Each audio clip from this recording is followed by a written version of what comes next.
Final word మనం చూసుకున్నట్లయితే దేవుని ద్వారా అక్కడ ఒక మాట ఉంది, లూకాసు వార్త 23:46. తండ్రి నీ చేతికి నా ఆత్మను అప్పగించుకుంటున్నాను. The word of submission. ఇక్కడ మనం చూసినట్లయితే ప్రభువు వారు చివరి సమయంలో కూడా ఆయన్ను తను తాను తండ్రిని దేవుని చేతికి ఏం చేసుకున్నాడు? He handed over his spirit into the hand of father. చాలాసార్లు మనకి ఏదైనా బాధలు ఉన్నప్పుడు మనకి ఇరిటేషన్ ఉంటుంది, కోపం ఉంటుంది కదా. మనము ఇతరుల గురించి ఆలోచించేంత సమయం మనకు ఉండదు, ఎందుకంటే ఆల్రెడీ మనం ప్రెజర్లో ఉంటాం. కానీ యేసు ప్రభువు వారు భయంకరమైన ప్రెజర్ గుండా వెళ్ళాడు. నంబర్ 1 శారీరకంగా, నంబర్ 2 మానసికంగా, నంబర్ 3 ఏ విధంగా ఆధ్యాత్మికంగా. 3 విషయాలు గుండా ఆయన చాలా ప్రెజర్ గుండా వెళ్ళాడు.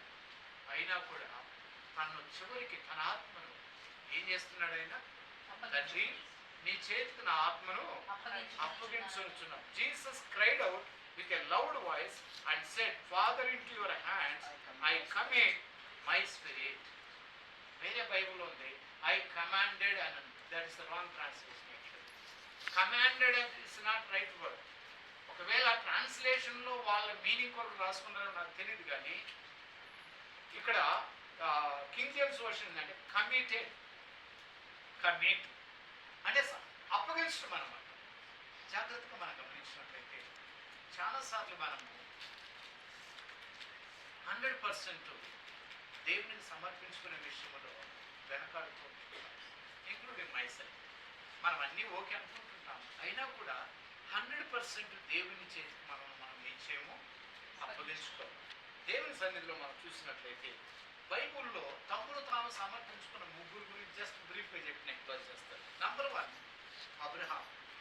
ఆదికాండం Genesis 12th chapter. when you go through అక్కడ చదివినట్లయితే దేవుడు అబ్రహాం పిలిచాడు. పిలిచిన వెంటనే అబ్రహాం ఎదురు ఏం మాట్లాడలేదు. ఎక్కడికి వెళ్ళాలి, ఎలా ఉండాలి, ఎక్కడ ఉండాలి, ఏం తినాలి, నా పిల్లల పరిస్థితి ఏంటి, నా భార్య పరిస్థితి ఏంటి, మా అమ్మ నాన్న పరిస్థితి ఏమీ మాట్లాడలేదు. he has not asked a single question to God.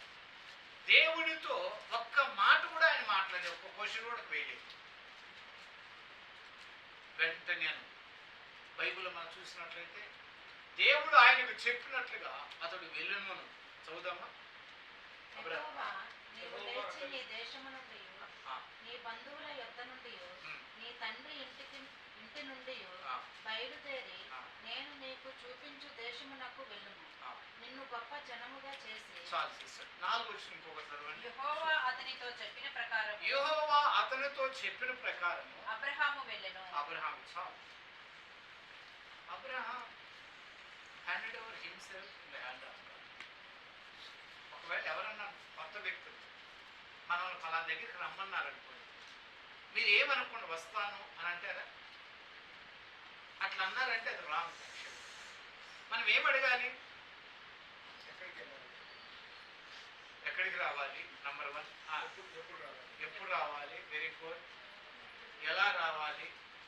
ఏ టైంకి రావాలి? వచ్చినాక నేను ఆడేం చేయాలి? ఇవి బేసిక్ థింగ్స్ మనం అడగాల్సింది. ఇది తప్పు కాదు, కానీ అబ్రహాము ఇవి ఏది అడగలేదు దేవుని. అంటే దానికి అర్థమైంది ఏంటంటే, నన్ను నేను దేవునికి సమర్పించుకుంటే దేవుడు నా జీవితాన్ని ఉన్న స్థితిలోకి నడిపిస్తాడని ఆయన నమ్మాడు. He started his journey by faith. ఆయనకి ఇంకేమీ ఆయనకు మనసుకు రాలేదు. విశ్వాసంతో ఆయన ఏం చేశాడు? ప్రయాణం అయ్యాడు. ఆదికాండం 24 ఒకటి ఏంటంటే God blessed Abraham in all things.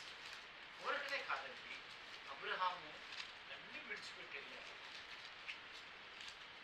మన సౌత్ ఇండియా ఎస్పెషల్ ఆంధ్ర వాళ్ళు ఒక మంచి అలవాటు, అమ్మాయి పెళ్ళి వాళ్ళ అత్తగారి ఇంటికి వెళ్ళేటప్పుడు ఎంత కుటుంబం తల్లడిలతో తెలిసిందా? అవునా కదా? ఇప్పుడు కొంతమంది ఇప్పుడు అనుకుంటారు పోయేది మేళ్ళు ఈ అమ్మాయి. ఇప్పుడు కదా సార్, అసలు మా ముగ్గురు అత్తగారు పంపించేటప్పుడు అయితే మా ఇల్లు కాదు మా ఊరంతా ఏడ్చి, అంటే ఇక తిరిగి రాదేమో, చాలా అపాయం కూడా వెళ్తుందేమో, అసలు బ్రతికుంటుందో లేదో, అంటే విధంగా ఆలోచించి ఏడ్చేవాళ్ళేమో నాకు తెలియదు. కానీ తర్వాత నాకు అర్థమైంది ఏంటంటే ప్రేమ కదా. ఇదేం పెట్టారా, నేను ఎందుకు చెప్తున్నట్టే, ఒక పాపను మనం ఇంటికి వివాహం చేసి మంచిగా పంపించేటప్పుడు ఎందుకు అంత ఏడుస్తాము అని అంటే వాళ్ళ మీద ఉన్నటువంటి నెంబర్ 1 ప్రేమ. కొంతమంది అయితే అయ్యా ఈరోజు వద్దులే రేపు అనిపిస్తుంది. మా బావగారు లాస్ట్ లైఫ్లో ఎప్పుడు అడిగినా కానీ వస్తుంది అంటే ఆయన ఆలోచన ఏదో నాకు తెలియదు.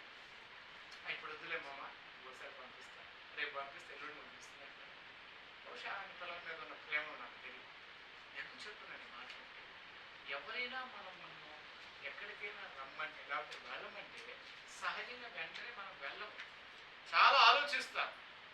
ఎందుకు పిలిచాడు, ఎందుకు వెళ్ళమంటున్నాడు, అది ఏం జరుగుతుంది, నేను ఏం చేయాలి, ఎన్ని ఆలోచనలు వస్తాయి. కానీ అబ్రహాము ఏం మాట్లాడకుండా విశ్వాసంతో దేవుని మాటకు లోబడి సమర్పించుకొని ముందుకెళ్ళాడు కనుక బైబుల్ అంతట్లో చదవబడినట్టుగా మనం చూస్తే ఆదికాండం 24:1 రాసినట్లుగా అబ్రహాము గురించి రాసినట్లుగా ఇంకెవ్వరి గురించి రాయబడ్డాడు.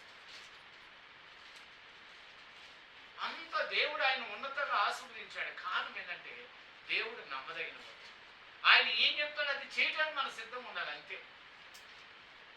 మనం ఏం చేస్తాం తెలుసా, దేవుని పరిచర్యకి ఇవ్వమని దేవుడు ప్రేరేపిస్తుంటే మనం ఏం చేస్తాం, మనకు ఆలోచనలు ఉంటాయి. ప్రతిసారి ఎవరికైనా 2 ఆలోచనలు ఉంటాయి. ఏమని, కొంచెం ఆలోచించే బాబు ఇంటికి వెళ్తాను కనీసం ఎగ్స్ కానీ కావాలా, మరి అంత భక్తి వద్దులే, ఒక 50 రూపాయలు వేసి 50 రూపాయలను పెట్టుకొని అని ఎవరు చెప్తా అంటాడు, వాడు ఎప్పుడు పక్కలోనే ఉంటాడు. అర్థమైందా? ఆత్మదేవుడేమో దేవుడు చేసిన మేరకు ఇచ్చి చేసి అని చెప్తుంటాడు. కానీ మనం ఏం చేస్తాం, ఆలోచన జాగ్రత్తగా నేను చెప్తాను. దేవునికి మనం సంపూర్ణంగా ఏం చేయాలా, సమర్పించుకోవాలి. రెండవదిగా మనం చూసినట్లయితే సమయలు, బాలుడైన సమయలు, పెద్దవాడు కాల.